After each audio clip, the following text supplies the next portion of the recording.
AI is moving fast. So fast, it's hard to keep up. In fact, in ServiceNow's latest AI Maturity Index, scores dipped 20% from last year.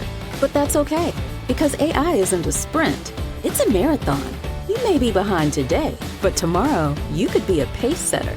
Dive into ServiceNow's AI Maturity Index and see how you can innovate as fast as your ambitions.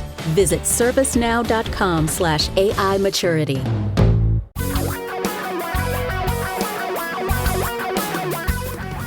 Reality radio for a really great future.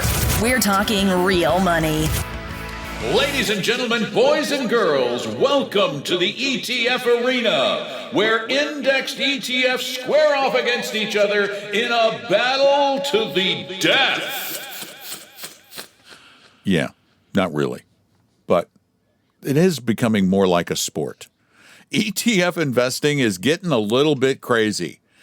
And that's the subject of an article that we're going to talk about today from our friend Jason Zweig at the Wall Street Journal, The Sport of ETF Investing. Hello, everybody. Welcome to Talking Real Money. I'm Don McDonald, your announcer, along with Tom Cock, the color guy. What? I'm just shaking my head because when you read stuff like this, you just have to shake your head. I mean, an exchange-traded fund. So, okay. Let's just it's like a sporting event. Well, it is confusing in a bit because an exchange-traded fund is just a wrapper. It's a way to hold other securities. It's a mutual fund kind of thing. Yeah, but people think it's something special, and that's why they're buying things, exchange-traded funds that do things like the returns of heating, ventilation, and air conditioning stocks in one ETF. Convertible bonds. Wait, there's an air conditioning ETF? Yep. Convertible bonds issued by companies that hold Bitcoin in their corporate treasury. Borrowed money to buy already leveraged loans. There's basically only one of those, and that's strategy. Borrowed money to buy already leveraged loans. Index of small to mid-sized uranium stocks. The future cost of transporting crude oil by sea. And then, of course, there's the Icelandic stock market index, which, everybody should have a piece of that because there's probably, a dozen stocks, and I mean, it's a pretty small place. Now you got my curiosity piqued. So, this is where the money is going into an exchange-traded fund. So when we talk about, owning exchange-traded funds, we're talking about things like the Vanguard Total World Stock Market Index or the Avantis Global Equity Fund or the Dimensional, owning thousands of companies, not buying single stock ETFs, not buying ETFs that use leverage, but the money, and that's what the point that Jason's talking about here, is piling into these things. It's extremely dangerous. It's way off the charts risky. And it has nothing to do with the fact that it's an ETF. This is the part that I think confused people, but it's an ETF. ETF can own all these weird things, and they are, because it's so cool to be. You always want to get, the future cost of transporting crude oil by sea. That's a very important part of your overall portfolio. You've got to be invested in that. I'm sorry, I'm laughing. I looked up the Iceland market ETF. There are 35 stocks in it. The entire Icelandic market has 35 stocks. What's the total market capitalization of Iceland? Which I don't think we're invested in, but I could be wrong. So is the total? Hold on. It's gonna be. I'll put it this way: it's gonna be smaller than one stock I know in the United States of America, $4 trillion. That's for sure. Icelandic. I have to look it up. Hold on. Yes. Which requires you to type. Well, yeah, because it doesn't. $500 billion.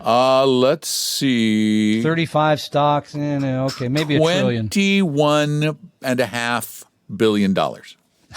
Okay, so that's it. That's way off. The value of the entire. These are not investments. These are gambling. These are the reason chance I was things. laughing is the symbol for the Iceland. Ice. No, close. Oh, that'd be good. GLCR. That's even better. Glacier. I like that. Yeah. And your returns will be red hot from Glacier, and right? a 95 basis point expense ratio. Almost 1%. Okay. Pretty expensive way to hold 35 stocks. So, okay. But he makes a very good point. And here's what I see as a practitioner almost every day.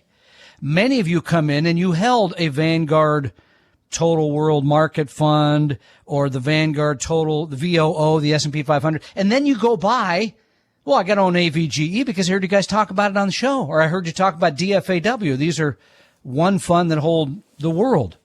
You're buying the same things over and over again. That's my bigger picture point about this aspect of or he calls it diversification. I guess not diversification. Not diversification, but diverse. Yeah, as diverse. your D. Actually, it would be de-diversifying, wouldn't it be? Yeah. De-di.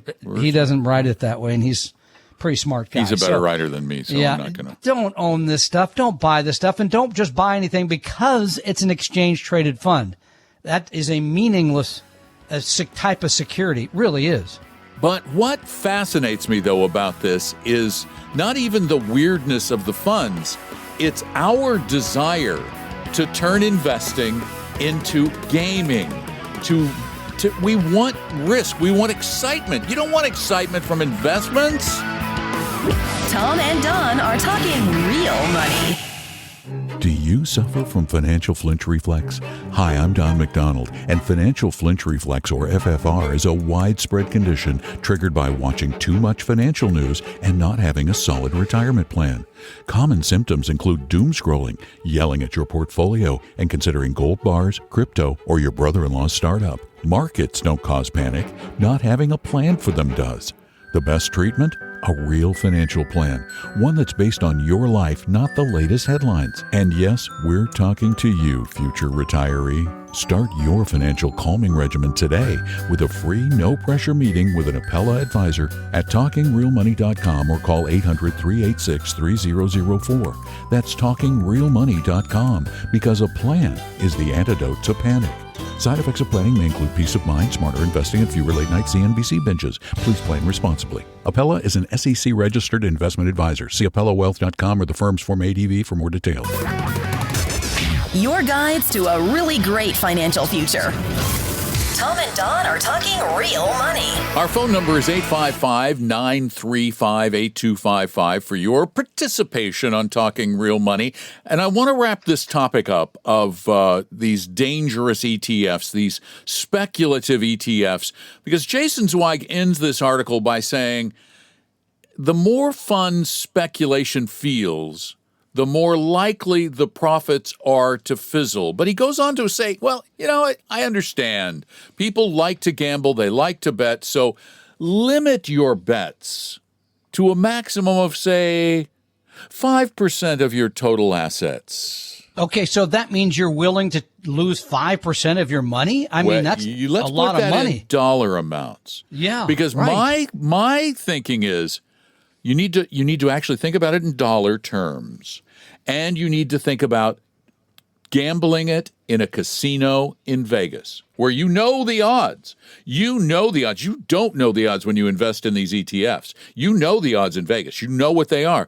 Would you be willing to take, well, let's say you have $1 million portfolio. Would you be willing to take $50,000 to a nice casino in Vegas and betting that on roulette or craps or blackjack? Would you do that, or slots? Think about that for a minute. And have it all go away. Boom. Yeah, because that's what gambling means. Yeah, fun. You can make a lot of money. You could also lose everything. That's how it's defined. Oh, by the way, I love this quote. I'm going to share it with you. We've talked about it before. An economist by the name of Paul Samuelson once said, heard of him? Yeah. Investing should be more like watching paint dry or grass grow. If you want excitement, take $800 and go to Las Vegas. That basically, was a long time Zweig ago, saying $50,000. That's a lot. And by the way, somebody texted me during the break, so I apologize for my volcanic reaction to the Icelandic index. So I'm sorry if I went way out. It was really the quaking and the shaking that bothered me. Shaking, a whole lot going on there. Yeah, it was like a geyser or something. 855-935-TALK is our phone number, 855-935-8255. Let's go to Baltimore, Maryland. And Eugene, welcome to Talking Real Money. I must tell you guys this, that you all make sense every time I listen to you. We try. Thank you. Could you could you text that to my wife right now? Would that be asking too much? Just say he makes sense every time. That's asking too much. Sorry. Yeah, my wife's about 50 feet away on the next floor watching some kind of cooking show. I'll tell her that, too. Yeah. I think it's a gender disease, isn't it? I'm going to leave it at that. Yeah, sure.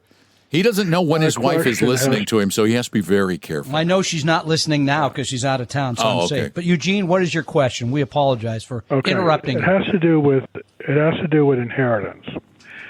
I'll take my wife for example. We have quite a bit of our assets are jointly held. However, she has her own portfolio primarily due to her mother's death that she inherited some money, stocks, mutual funds, and some of it from me reducing or removing my name from a dividend growth type of fund with T. Rowe Price. So, and everything we have that's jointly held, it's me or her as primary and her two adult children 50-50. Mm-hmm.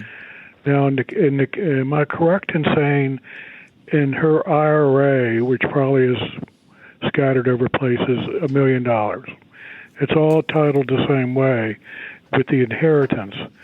But am I correct in saying no matter who ends up with the money, they got to pay the government, right? Yeah, but here's the good news on you inheriting the IRA from her. You can move it right into your IRA. Mm-hmm. Spousal's a different thing than the kids getting it because then it starts the 10-year clock. But yes, anytime that money comes out, got to pay the government for it. Sure. Okay. All right. Well, that'll lead to next week's question, which involves what our taxes, how we do them. But the other thing is the taxable part of our account, which is probably another $1 million. Can I disclaim that at the time of her death? And run through that for somebody who has never experienced that with the death of a spouse, as far as, the time periods involved, what you have to do. Can I disclaim it? My thinking is that if I disclaim it, then it goes to them with a stepped up in basis.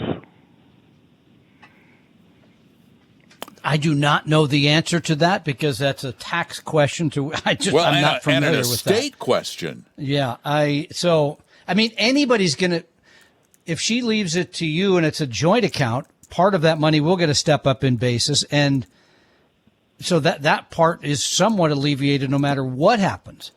And then the government, of course, just changed the tax. And here's you could pay $15 million out without paying any tax. Here's what I'm confused about. Are you named POD? Are you jointly on the other account, or that was the one from the inheritance that's all in her name? Correct. We have a side of our money is joint. Mm-hmm. We both have IRAs in our own names. Both of them at around $1 million each, mm-hmm. give or take. And then, but she has her own. This is mutual her funds own $1 million. Her name only. And who is named as the POD? Is there a POD named on that? A payable on death or a transfer on death? If I remember correctly, it's me. Okay. And then there's a contingent beneficiary, which are your kids? Yes. Why don't you just have her change it? This is on the taxable account. Why don't you just have her change it to the kids? The money. Right. Yeah. Leave it to them. Right. So I can disclaim it. No. What I'm saying is have her change the POD to the two kids 50-50. Okay. Because I don't know if you can disclaim it. I would imagine. But again, we're not attorneys. I don't know. And by the way, if you need another beneficiary, I could give you my info off the air. We could make that happen. That's not a problem. Yeah, and it can be a little tricky because the IRS has rules about these disclaimers. But yeah, okay, I did find it. Yeah, under Rule 2518. Of course. For you to do a qualified disclaimer, you must put it in writing. You must make it within 9 months of the death. It must be irrevocable with no conditions. And you must do it before you take any benefits, and you cannot direct where the assets go. Okay, but there's no reason to wait to do that. If you're already decided it's going to go to the other parties, just go ahead and make them the payable on death tomorrow. That's what I would do. Absolutely. Yeah, well, it depends on what I do with my life after she passes. If she passes, she says, she's gonna, your luck, you'll go before me. Odds are she's going to outlive you. They've worked this out. That's the other thing women have done very effectively. I know. Is they've worked out this whole death order, and they even if they're the same age as us, they last longer.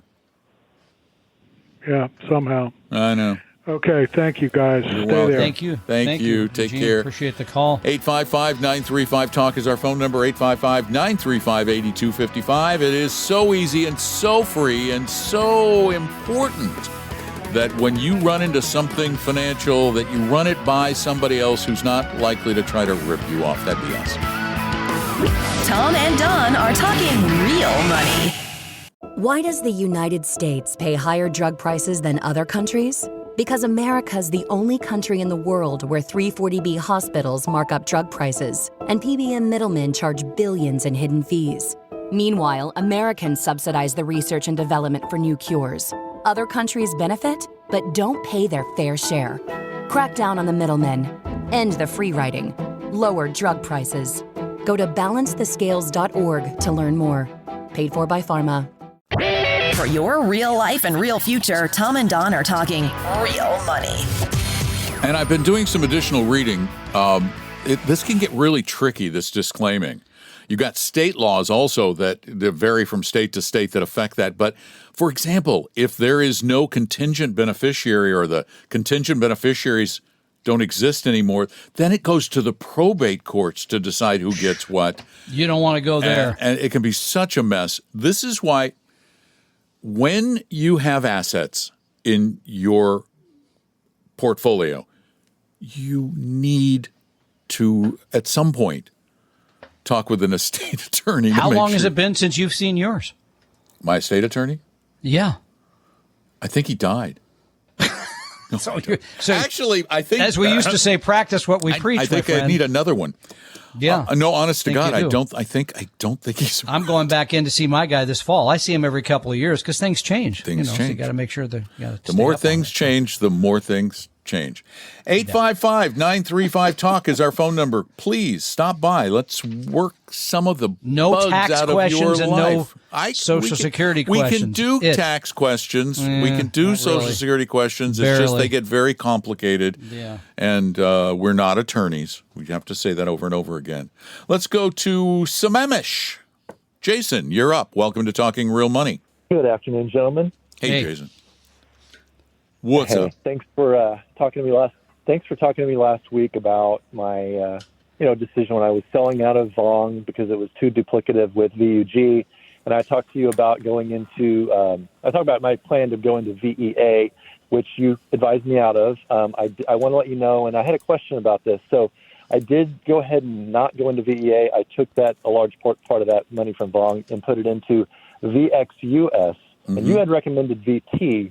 Now, the reason I went into VXUS versus VT was, again, I'm kind of looking for exclusively international, and VT has a lot of U.S. stuff, which was, again, kind of duplicative with some of the stuff I had. Okay. So what do you think about that move if you're trying to boost your international exposure, VXUS is a much better way to do that. Much better. And there's funds at Avantis that are international only as well that you could own. Sure. Mm-hmm. Okay, yeah, and I thought that I agree with you that one is a better one than VEA would have been because of I think it was the emerging markets that I get with VXUS versus what I wouldn't have had with VEA. So, yeah, because VEA would just be the developed European markets. Right. So yeah, just wanted to let you know if that was good. I appreciate that advice, and I did go into VXUS. So. And is Tesla still driving you crazy? Tesla's still driving me crazy. I'm still waiting for if it gets to 400, I think I will sell. The Tesla Bull will sell at 400, I think. Okay. Well, wow, that's still we'll put that in there. That's we'll a long climb. We'll make that note. What are we at? 314? Yeah, it's going to be 314, but it was at 14 as recently as like 2 months ago, I think. I know, but every day it seems like the news is bad. China's bad. The U.S. sales are bad. I don't know. So who knows? But wow. But yeah, I will say this though about Tesla. Though. You have to admit their balance sheet looks really good. They have no debt. They have a large cash pile. They still are set up well for a good trajectory in the future. Yeah, and they owe Musk whatever it is, $10 trillion or whatever it is every week. But you got to sell cars. It turns out anyway. So good luck with that. Good luck, Jason. They got robotics. They got other stuff. Yeah, that's true. They do. They are developers of new technology. That's for sure. They have they have Grok. We read that piece before the show today. It was fascinating. Piece did we read? Well, we didn't use it, but we talked about the fact that it's 80% of stocks go down by the potential for individual companies to get crushed is huge. Remarkably high. Yeah. Remarkably high. Yeah. Not saying that that's going to happen to Tesla, but it does. Basically, it happens to almost everybody. Yeah. It happens when you least expect it. Fast. I mean, Tesla in 2024 was at 400. That was just a year ago. Now it's at 314. Yeah, I personally think there's a lot more downside to it, but we'll see, I guess. Oh, it would scare me to death, but I'm easily scared. 855-935-TALK is our phone number. That's easy to call. You just do it, and you do it. If you're listening to the podcast, you do it on Saturdays, because this becomes a podcast later on. And so that enables you to actually call us and we can have a conversation. You call on Saturdays. 855-935-8255, which just happens to spell TALK at the end. Tom and Don are talking real money. The spirit of innovation is deeply ingrained in America, and Google is helping Americans innovate in ways both big and small. Central Texas Regional Mobility Authority is using Google AI to create smarter tolling systems and improve traffic flow for Texans. This is a new era of American innovation. Find out more at g.co/American Innovation.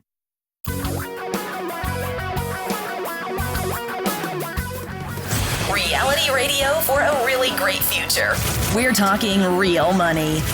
It's huge stuff that we're talking about here, because we're talking about the power behind your life, the means by which you can enjoy all those things you want to enjoy, and you got to have money to do these things. So we're going to help you earn it some, save it better, spend it less, and invest it more profitably. We hope. That's our goal.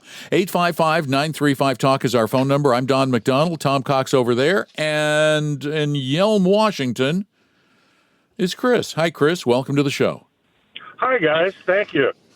I really enjoy your show. So I had a question. I thought you guys would be best to try and advise me. Okay. I kind of set myself up for retirement. I've got one pension I'm drawing now. I'm vested in another pension that I can't touch until I'm 65. I'm still eligible to work, and I've been maxing out my deferred compensation, which I can't touch until next year anyway. But if I end up not working, I could be comfortable and eventually collect it until I'm old enough for my second pension to kick in also. My question is, do I still continue to max it out, or do you think it would be better for me to actually use that to hedge my investments? Because right now my main goal is passive income with dividend stocks. I guess I'm missing the goal. You're how old? 58. 58.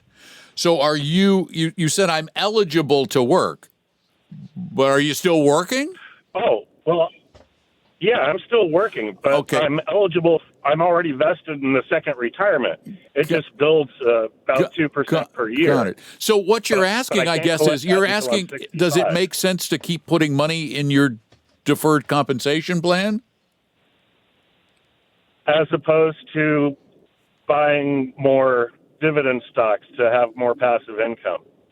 Okay, well, either put it in a qualified account or in a regular brokerage account. Is that the separation I'm getting here? The difference? Correct. Okay. Yes. Well, I'm going to answer one part of that while Don cogitates. We do not buy into high dividend paying stocks as a method of income. I was going to, for a variety of reasons. I'm not talking about high dividend. I'm just talking about tried and true ones. No, we don't believe but in. It's not as a strategy. We don't believe in buying dividend income. stocks as an income strategy. We believe in building a portfolio that is properly diversified and set up to your risk profile from which you draw your income.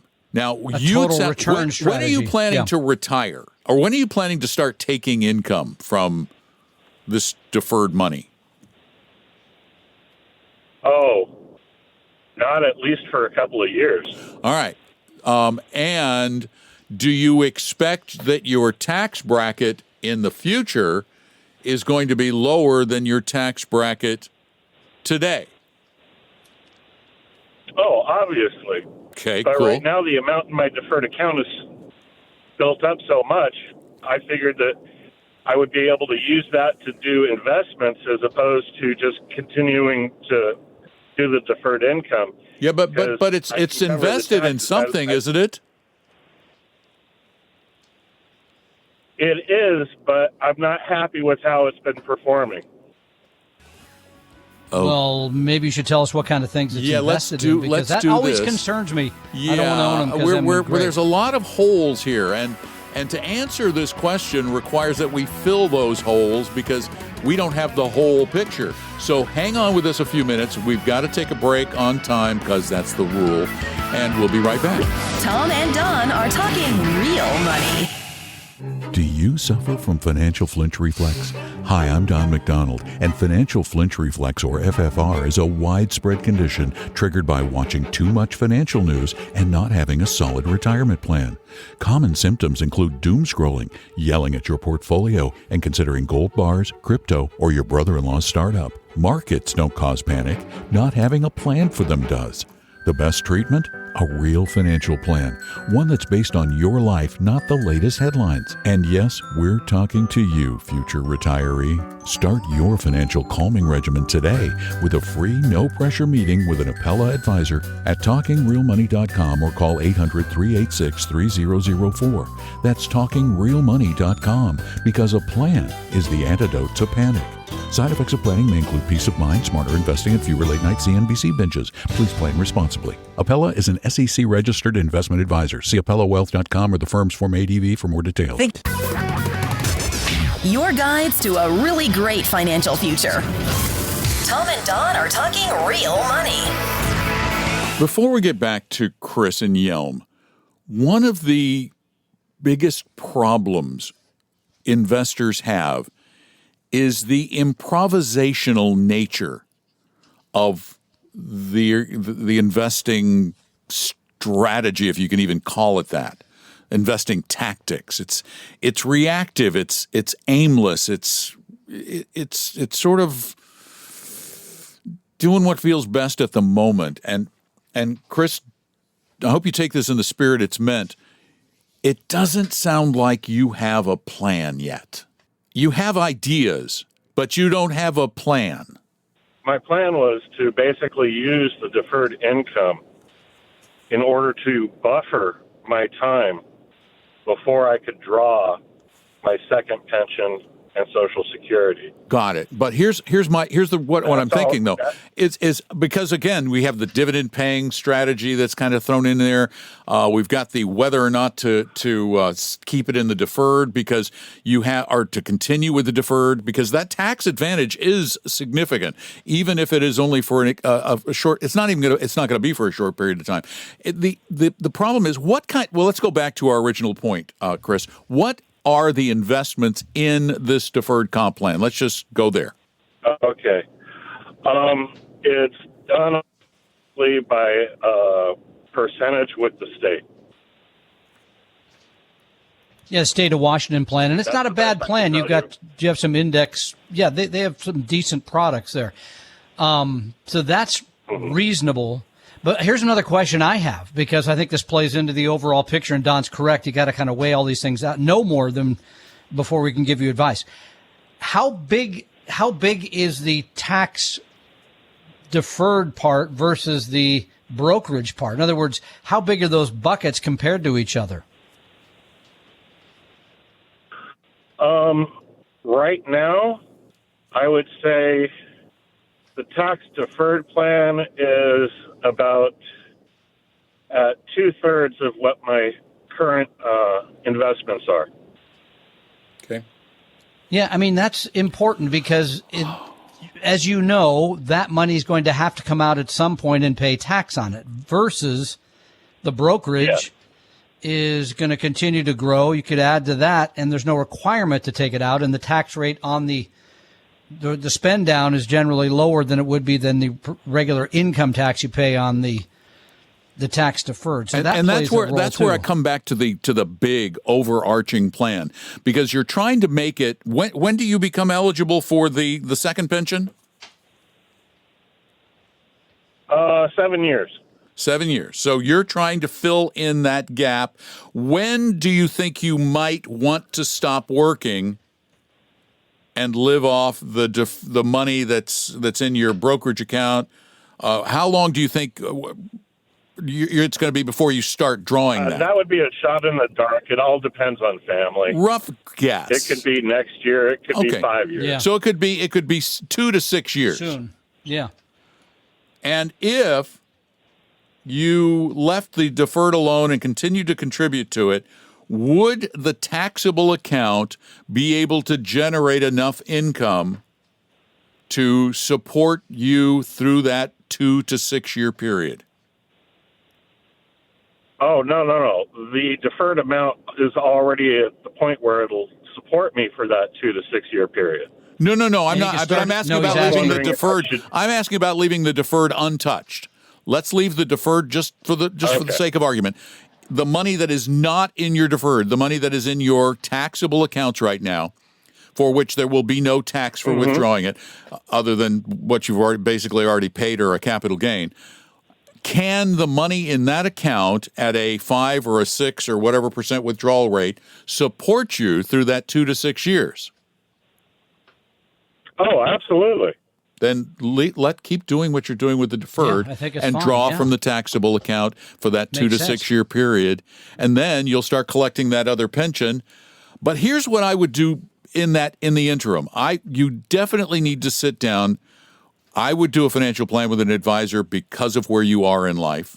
I think it's critical, whether it's our firm or another one like ours, of which there are many in the Seattle area. We can give you some names if you want. In fact, we have some of them on talkingrealmoney.com. No.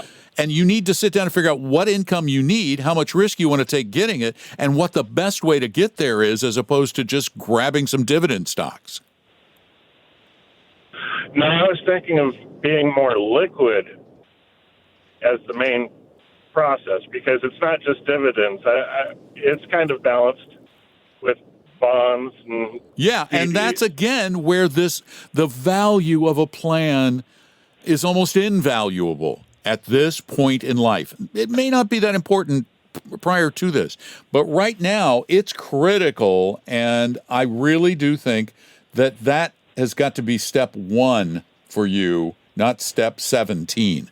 The plan needs to be here today because it will help you make all of those other decisions. It will enable you to look at what your current portfolio is and go, I can comfortably, reasonably safely take this much out. I have plenty of liquidity. Then I can continue to defer for another couple of decades, or a decade at least, the money in my deferred account and let that grow tax deferred, which could give you all kinds of benefits when you get deeper into retirement or you have greater needs. So thanks so much for the call, Chris. We really appreciate it. And let's move on to Illinois. Joni, welcome to the program. Thanks, Tom and Don. I really appreciate your program. And And I appreciate your advice. I recommend a lot of people to listen to it because it's very educational. Thank you. Okay, I'm currently 60 years old, and I'm maxing out my deferred compensation plan, which I think is around $34,750. I work very, very, very part-time for a charity that has a 403B, and I'm currently not contributing anything because I wasn't sure if I could or not. Can I contribute to that account also? It's a separate employer. Wait, so you lost me there. Where are you putting the $34,000? So it's the state of Illinois. It's a 2030 target date fund. No, I know, but what kind? In other words, you could do, for example, a 403B, 401k, and an IRA, but you cannot do two ERISA type plans. That's why I was asking you and I don't know how you're doing $34,000 anyway, because I thought isn't the max like 30,500 or something? I always forget the numbers because I change it. But I anyway. thought there was an extra catch up for 60 to 63. Isn't there? You're correct. Catch-up? Thank you. You're right. Yep. For those few. And it's only that narrow age. It's only that narrow age. Makes sense. Sure. 60 to 60. What about us old people? Anyway, so that's fine. Yes, you're correct. Thank you for that. But so that's going into a plan that is sort of sponsored by another organization for which you're working for. Is that what I'm hearing? Right. The state of Illinois. Mm-hmm. Yeah.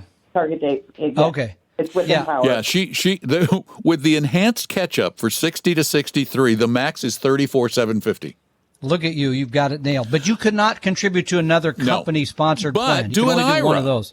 You could do an IRA or Roth, depending on your income. Actually, I do the Roth. Yeah. I'm sure your annual income is not in the 200,000 range, right? It's 170. Oh, it's one something, so, for a single. Yeah. So if your income's less than that, I do the Roth. Otherwise, Don's correct. Do an IRA. You're doing a great job saving. Good for you, though. That's awesome. But you can't do the other 403, but do a Roth IRA if you are eligible, and it sounds like you probably are. And then you can go to anybody you want for really great investments. I think that's the way to go. Tom and Don are talking real money. Does it ever feel like you're a marketing professional just speaking into the void? Well, with LinkedIn ads, you can know you're reaching the right decision makers. You can even target buyers by job title, industry, company, seniority, skills. Wait, did I say job title yet? Get started today and see how you can avoid the void and reach the right buyers with LinkedIn ads. We'll even give you a $100 credit on your next campaign. Get started at linkedin.com/results. Terms and conditions apply. For your real life and real future, Tom and Don are talking real money. My question is, what special favors did people between the ages of 60 and 63 give to Congress? So weird they came up with that. Because here's the deal. The base contribution is $23,500.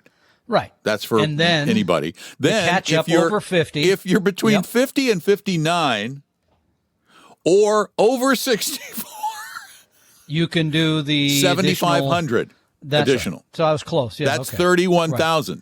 Yeah, okay. However, total. Yeah. If you're between 60 and 63, you can do $11,250 more, which brings you to $34,750. But wait, there's more. They got somebody really special on K Street doing their work there. Yeah. If you have served 15 or more years with your employer, your plans are allowed to give you an extra $3,000 a year up to a lifetime cap of $15,000. Well, now we've done that. So we're not the same employer, though. Interesting. Isn't that wacky? Yeah, rules, damn rules. Anyway, silly. But I'm proud of her for knowing that. That's awesome because not very many people do. That's good. Well, she's taking full advantage of it. Yeah, I think it's great. What makes you wonder? It makes me wonder why they have these carve outs for. It's kind of like they looked around Congress and they went, "How many here are between 60 and 63? Oh, most of you. Okay, you'll vote for this then, right?" Of course. Yeah. Because it benefits you. I don't know. Anyway, thank you all for spending a little bit of time with us. We're coming up on the end of an hour, which means the end of, for you podcast listeners, another podcast. Yep. But remember, no matter when you hear us, if you hear us on the radio, on Northwest News Radio in Seattle, or if you hear us on the podcast anywhere in the world, every single Saturday you can give us a call And we can talk at 855-935-TALK. They did, from Maine, from Louisiana, from North Carolina, from Maryland, from Washington and Illinois today. A lot of places. That's a lot of places. Yeah. Plus, you can go to, if you don't want to talk with us live, we give you other ways to ask questions. All you need to do is go to talkingrealmoney.com, which is our website, and hit the Contact Us button up in the upper right-hand corner. And then you can either type your question, like that, or you can speak it into a microphone on your computer. And you could be on the phone. Exciting Friday podcast, which I love. By the way, how about if you want some individual one-on-one help? Oh, don't do that. When you do that, you know you're going to get a sales pitch. You know you're going to get pushed. You know you're going to get some sort of. It's not going to be helpful. Oh wait, we're not talking about that firm. We're talking about we're talking about Appella. At Appella we don't know. There's no cost, no obligation, no high pressure sales pitch. How do they do that though? I bet you don't remember. They're going to ask one day, I'm sure. I'm waiting for that call. So you go to talkingrealmoney.com. And then there's another button you need to push that says Meet an Advisor. Is that your new? You're asking me. Yeah, is that your new computer you're on? I know, it's just so weird the way it follows me following around. you all over the place. I'm going to go over here now. I mean, it literally followed you out to the kitchen. I know. It's like my dog. It'll be right under my heel. So it's very strange. There's got to be a way to shut that off because it's dizzying. I don't know. Sorry. And if you want anything, you just want stuff, you just go to talkingrealmoney.com and look for it. There's all kinds of good stuff there. It's really easy. Talkingrealmoney.com. The opinions and views expressed on this podcast were current on the date recorded. Opinions, estimates, forecasts, and statements of financial market trends that are based on current market conditions constitute our judgment and are subject to change without notice, including any forward-looking estimates or statements which are based on certain expectations and assumptions. Although information and opinions given have been obtained from or based on sources believed to be reliable, no warranty or representation is made as to their correctness, completeness, or accuracy. Information presented on the podcast is not personalized investment advice from Appella Wealth. The views and strategies described may not be suitable for everyone. This podcast does not identify all the risks, direct or indirect, or other considerations which might be material to you when entering any financial transaction. Past performance does not guarantee future results, and profitable results cannot be guaranteed. We hope you realize that the information provided on Talking Real Money is for informational, educational, and hopefully enjoyable purposes only. The podcast is not trying to get you to buy or sell any financial products or securities. Instead, the program is provided as a public service by Appella Wealth, a fee-only registered investment advisor. Please see Appella Wealth's ADV Part 2A on our website for information regarding Appella's fees and services. Appella Capital, LLC, DBA Appella Wealth, is an investment advisory firm registered with the Securities and Exchange Commission. The firm only transacts business in the states where it is properly registered or excluded or exempt from registration requirements. Registration with the SEC or any state securities authority does not imply a certain level of skill or training. Appella does not provide tax or legal advice, and nothing either stated or implied here should be inferred as providing such advice.